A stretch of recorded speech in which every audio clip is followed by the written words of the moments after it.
원래 의사들이나 임상 교수들이 말하는 몸에 좋다는 말은 자신의 전문 단계가 좋다는 것을 의미합니다.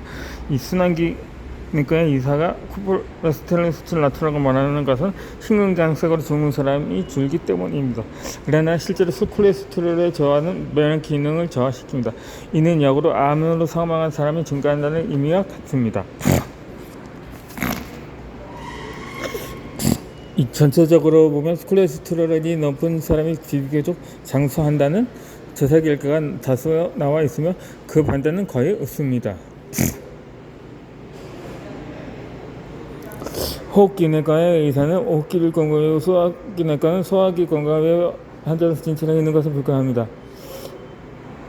의사가 목표도 높고 나쁘다고 말하는 것은 자신이 전문적으로 하는 강좌에 있어서 좋은지 나쁜지를 말하는 것뿐입니다. 즉 장수를 위한 전문적인 의사는 없습니다. 인간의 몸의 전적을 보고 어떻게 하는 것을 보여줬고 의사는 그 몸을 말해주는 의사는 거의 없다는 말입니다. 이 40대와 50대에 있어서 심근경색에 조사하고 싶지 않다면 이러한 스페셜리스트 의사에게 진찰을 받는 것도 의미가 있을 것입니다. 순환기내과 의사에게 진찰을 받는다면 심각한 심장질환을 예방할 가능성은 있습니다. 그러다 70대가 되면 신체의 모든 장기 활동력이 떨어집니다. 어떤 장기의 스페셜리스트의 말만 그대로 받아들이면 진찰받은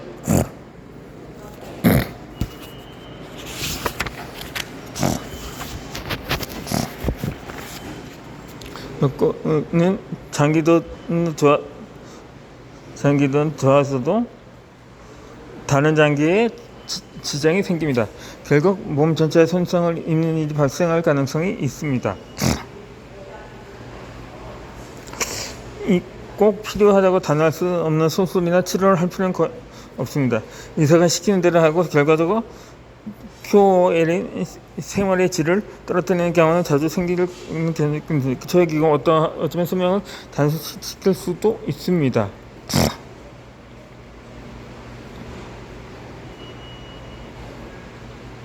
그렇게 되지 않더라도 70대가 되면 의사의 말을 의무가대로 받아들여서는 안 됩니다. 특히 중병을 앓는 경우 대학 교수라는 직함을 가진 의사를 두 가지 신용하지 않는 편이 좋을 것입니다. 그들은 전형적인 스페셜리스트이며 그랑자 실천하는 경험이 적은 의사가 많습니다.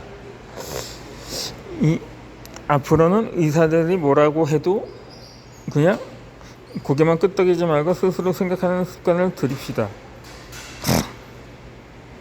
과연 이 지시에 따라야 내가 오래 살 수 있는가, 내가 원하는 대로 만년을 건강하게 살 수 있는가를 스스로 생각하는 것입니다. 그러기 위해 다른 모습이나 다른 의사 진단을 때는 노력을 아끼지 말아야 합니다. 이 통계 데이터에 장수하는 사람의 지혜를 참고합니다. 건강하게 오래 생각하는 이전에 그렇게 일반은 존재는 아닙니다. 또 앞서 바렌시아밖에 전문적인 입장에서만 돌tum이나 장소의 설치를 좋아하는 것은 아니기 때문입니다. 누런 장상도 필자에 할 때 그저 뭐하지만 좋은가요? 필자가 있지 않고 볼 것을 크게 지겠다고 생각하는 것은 통계 데이터입니다. 앞서 속구의 의학학사 시바로 서치는 히틀시 도쿄 노인종합연구소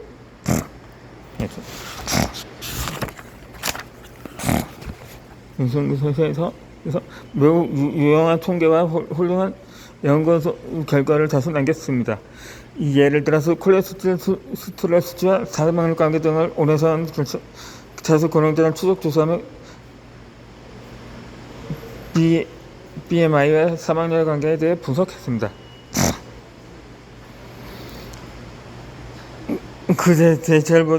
저대로 보고 우리가 지금까지 생각했던 즉 콜레스테롤 수치가 낮은 것이 건강하다거나 많은 사람들이 오래 살 수 있다는 식의 의학 상식과는 정반대되는 것이다. 것입니다.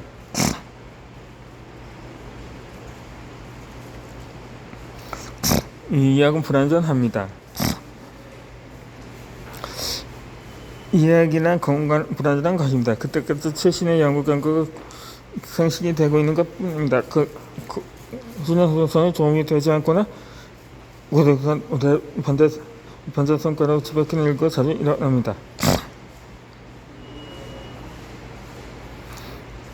정장의 시작품을 고안하는 로보토미 등이 좋은 얘기입니다. 이는 내 외과 수술 실투 환자는 얌전히 만드는 시술입니다. 처음에는 획기적 치료법 연구자는 노벨상까지 수상했습니다. 하지만 나중에 중대한 후유증에 시달린 것을 알아서 지금은 전혀 시술되지 않고 있습니다.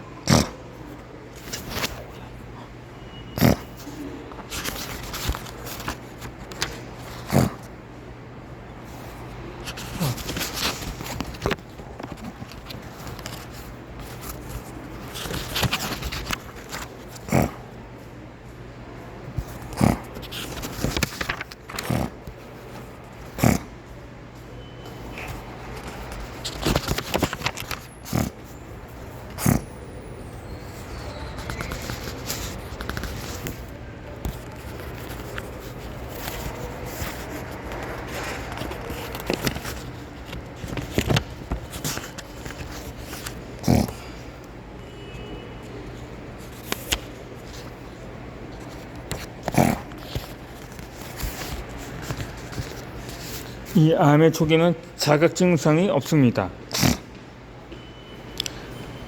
그러나 70대가 되면 앞에서 설명한 것처럼 조기 발견이나 치료에 거의 의미가 없습니다.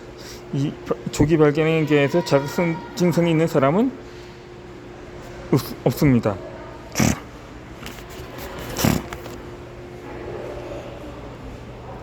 따라서 그대로 암을 발견하지 못한다면 4년 내지 5년 정도는 자각성 이상이 없는 상태가 되어서 건강함을 유지할 수가 있습니다.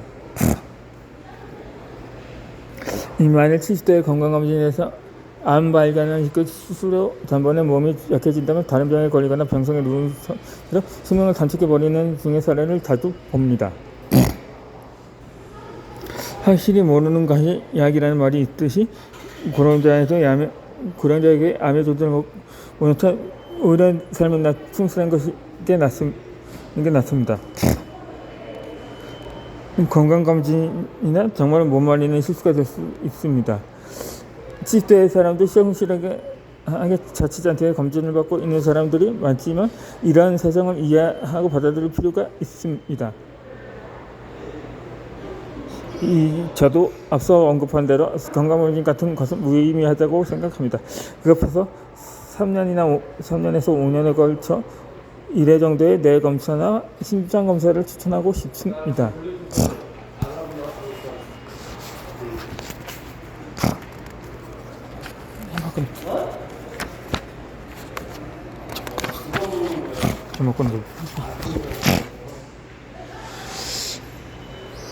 이 70대는 우울증에 걸릴 위험이 높습니다.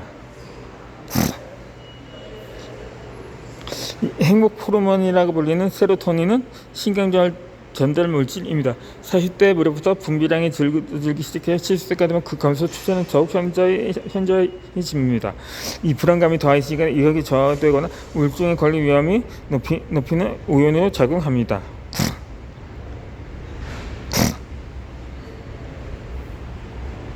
만약에 최근 밤에 잠들 수가 없다거나 식욕이 없어 먹을 수가 없게 되었거나 식욕이 풀리지 않고 무슨 일을 해도 이게 나지 않거나 이런 증상이 있다면 망설이지 말고 정신과 의사에게 진찰을 받아야 합니다.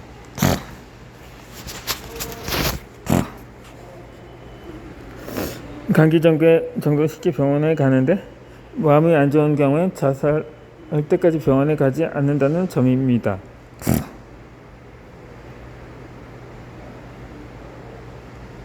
유럽 등은 보험이 충실하기 때문에 예약을 하거나 진찰을 받기까지 일주일 정도 걸리는 경우도 보통입니다. 이 감기 정도로 병원에 가지 않는 습관도 있을 것입니다.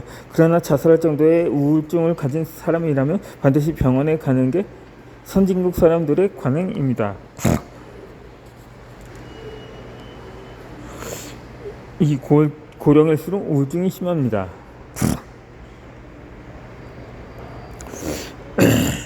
우리는 왠지 모르게 정신과에 가는 것에 대한 거부감이 강합니다. 그것은 마음의 병에 대한 일종의 편견 때문일 수 있습니다.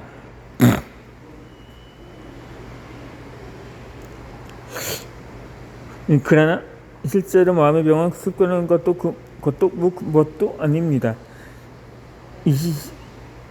구독자 여러분들이 생각하고 있는 것 이상으로 많은 사람들이 좋지 않은 상태를 안고 있습니다. 보통 전체 인구의 3%가 이런 상태로 알려져 있습니다. 65세 이상 고령자만 따지면 전체 인구의 5%까지 우울증이라고 합니다. 누구에게나 우울증에 걸릴 위험이 있습니다.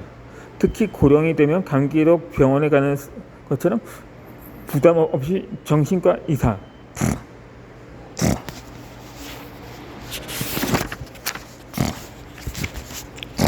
에게 진찰을 받는 것이 좋다고 생각합니다. 이 정신과 의사인 한 작가의 입장에서 한 작가의 말을 언급한다면 우리 사회는 우울증 등의 마음의 병을 정증이라고 파악하지 않는다는 점입니다. 참으로 이상하다고 느끼고 있습니다. 예를 들어서 중독 현상도 알고 보면 마음의 병입니다.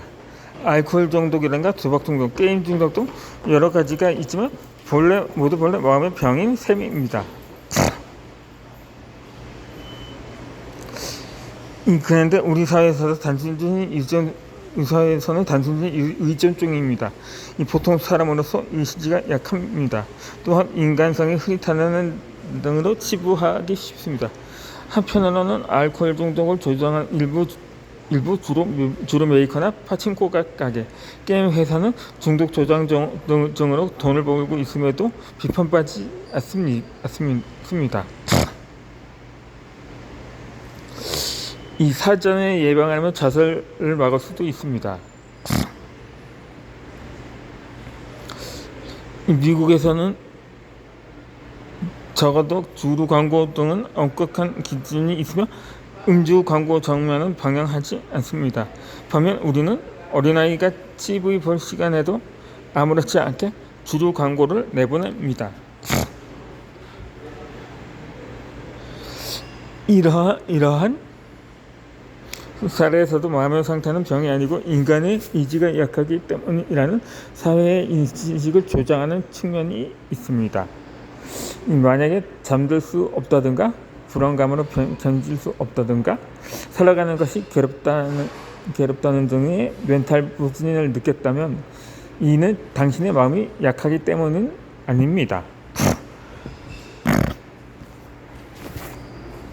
이 누구에게나 일어날 수 있는 마음의 상태입니다. 이 증상이 악화되기 전에 병원에서 상담을 받는 것이 중요합니다. 사전 예방을 하면 자살을 할 만큼 중증이 되는 경우도 상당 확률로 피할 수 있습니다. 실제로 나가타의 마스노 야마초에서는 우울증 가능성이 있는 고령자들을 보건사가 소살펴서 병원에서 데려가는 자살 예방 운동을 전개해서 자살률을 70%나 줄이고 있습니다.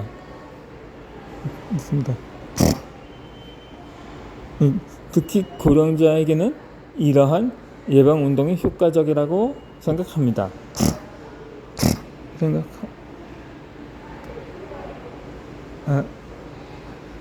이어지는 영상에는 너무 정신과 진료를 막으면 안 됩니다. 여러분 보내드리겠습니다.